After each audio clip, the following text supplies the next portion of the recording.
guys, and welcome back to my YouTube channel. If you are new here, then welcome. My name is Lauren. If you are not new here, then welcome back. Today I'm going to be reviewing a foundation which I know a lot of people have been trying recently, and it's the L'Oreal Infallible Long Wear Shaping Stick. Now I've heard that this is supposed to be like a dupe for quite a few other really expensive foundations. One in particular being the Hourglass foundation. This is amazing, and I literally love this foundation, but it's 42 or 45 pounds, and you don't get a lot of product in it, and I just don't think I would be repurchasing this. However, I've heard that this is just as good, so I thought that I would put it on today and leave it for between 5 and 6 hours, and then come back to you and just show you how it looks still on my skin. So I've already prepped my face, so I'm going to go ahead and use these. Now I've got two shades. I've picked up 160, which is sand, which is that kind of colour, and then I've got 190, which is golden beige, and this is slightly darker. This is probably more suited to my skin colour now because I've got a bit of a tan, whereas if I was a bit more pale then I'd probably use the sand. So I'm going to use the 190 golden beige today. So I'm just going to pop that on my face. It's so creamy, feels really nice. I'm not used to this kind of foundation though. I usually use quite a matte finished foundation because I've got really oily skin. So I don't know if this is going to work well, but we will see. And then I'm just going to buff this in with my damp beauty blender.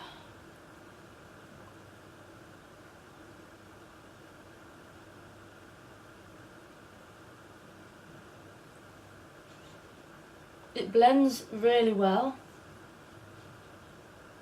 really easily.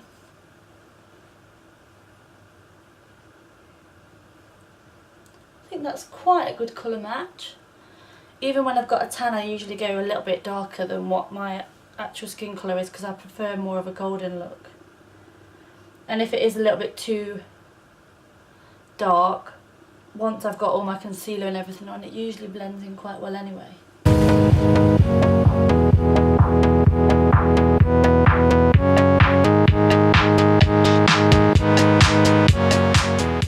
So my face does look quite dewy, which is not what I'm used to. I don't know whether you can see that in the camera. I'd say it's medium coverage, but I'm guessing that it's probably going to be buildable, so you could put more on if you wanted more of a full coverage. As I say, it's slightly dewy for me, which is obviously not what I usually wear, but once I've got my powders and stuff on, I'm sure it'll be fine. So for concealer, I'm using the Instant Anti-Age The Eraser Eye by Maybelline. This is my ultimate fave concealer ever.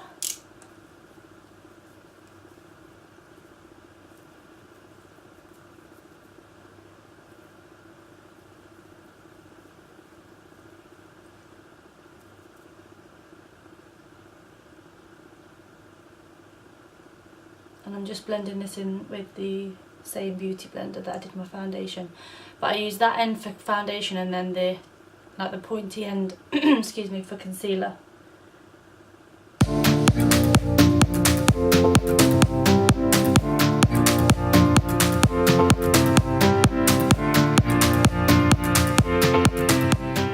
I'm using the RCMA translucent setting powder and a different damp beauty blender.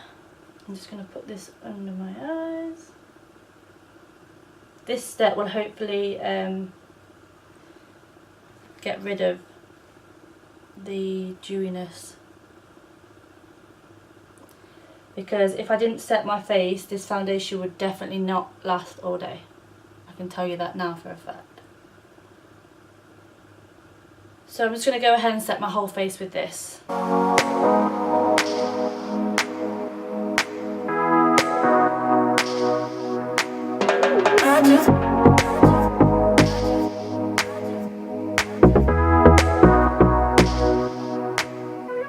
So that's my face all set. I'm now going to contour slightly using this NYX contour shade. It's out of the contour palette, but this is just an individual that I bought because mine ran out, and it's the shade Toffee Caramel. It's 06 anyway, and this is my favourite shade for sort of a light contour. And I'm just going to go ahead and use the Lily Lolo blush brush. It's sort of like an angled brush.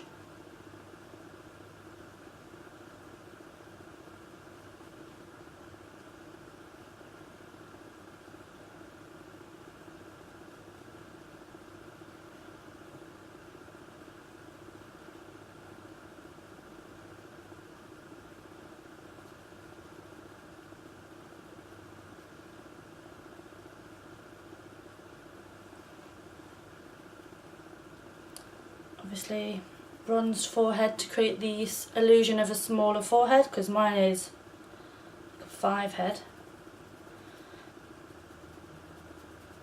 So far so good though, everything seems to be blending in nicely with the foundation as the base.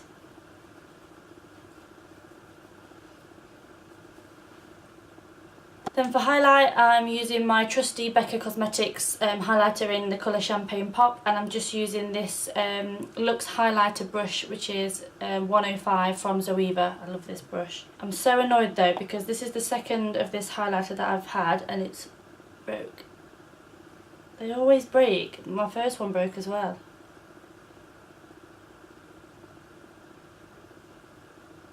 I don't know if you can see that on camera, but it's such a nice colour.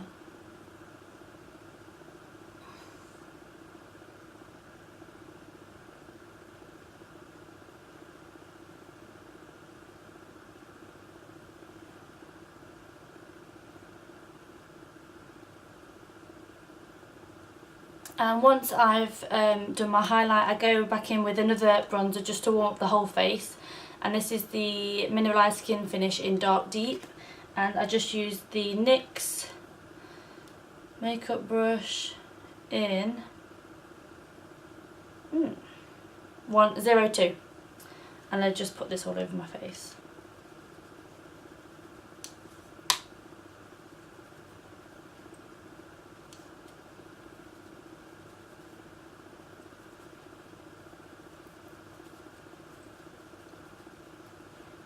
Next for blush, I'm currently using the Milani Baked blush, and this is in Luminoso. I'm not really a blush kind of gal, but this is a really nice shade, and I think it just complements the makeup that I already wear and just sort of blends everything in nicely.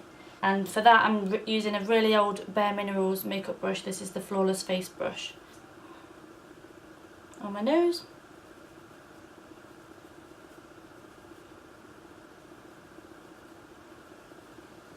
Okay, so that's it for my face. So just to finish that all off and set it, I use the Urban Decay All Nighter Setting Spray. I love this stuff, although I must admit I do prefer, because I've got really oily skin, I do prefer the Urban Decay Oil Control Setting Spray. I feel like that holds my makeup on a lot better than this one, so I think once this runs out I'll be repurchasing that one.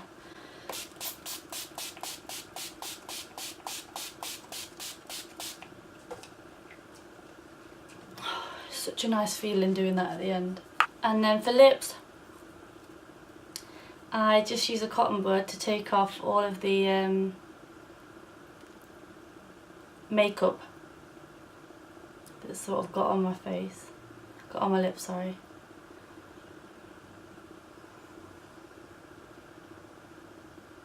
I'm then using a lip liner, which is the NYX Suede matte lip liner in the colour Sandstorm, to line my lips.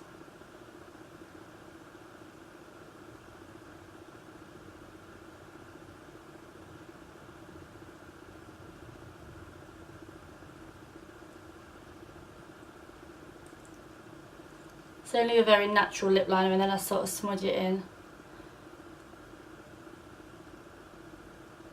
so it's not too harsh. And then my everyday makeup look is literally just the new colour Pink Tinge Plumping Lip Shine Balm, and this is just like a natural lip balm.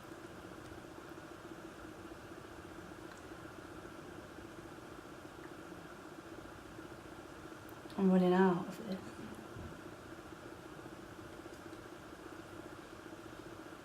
And that's the finished look. With this being my sort of everyday makeup look, I don't wear anything on my eyes. Obviously I do have the individual eyelash extensions, so I don't really have to worry about my eyes.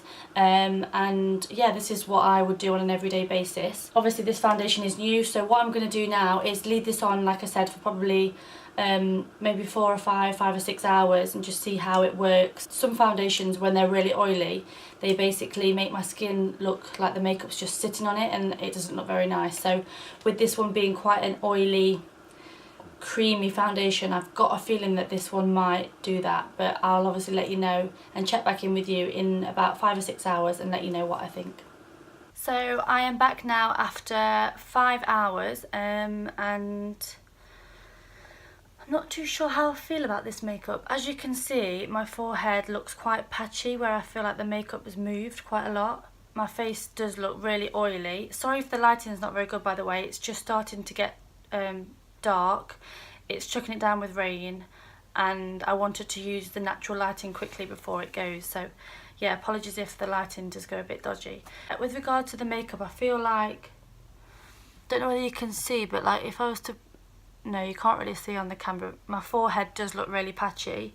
Overall it's lasted well. Like a lot of makeup by the end of the day sometimes does look like this on me, depending on how much powder I put on, just because I have got such an oily skin. But as I said, as soon as I put this on, I could tell that that it wasn't going to last for long on my face. But maybe what I could do instead would be to set my primer. So once I put my primer on, to set that and then put the foundation on afterwards. That might make it last a little bit longer. For a L'Oreal foundation stick, it is good. I mean, it does still look nice on my face. It's got a nice dewy look, and I suppose if that's what you're used to, you know, sort of a dewy makeup look, then you probably would find this perfectly fine. But for me, as I said, because I have got an oily face, I can tell that it's quite an oily foundation. It's not a bad foundation, like I would definitely recommend it, but it all depends on your skin type as well. So I hope that you have found this video useful. I'm going to try and get some more review type videos on my channel. So if there's anything in particular that you would like me to review, then please just let me know and I'll hopefully try and get it on here for you. If you haven't already, I'd be so grateful if you would subscribe to my channel. If you enjoyed this video, then please give it a thumbs up and I shall see you in my next video.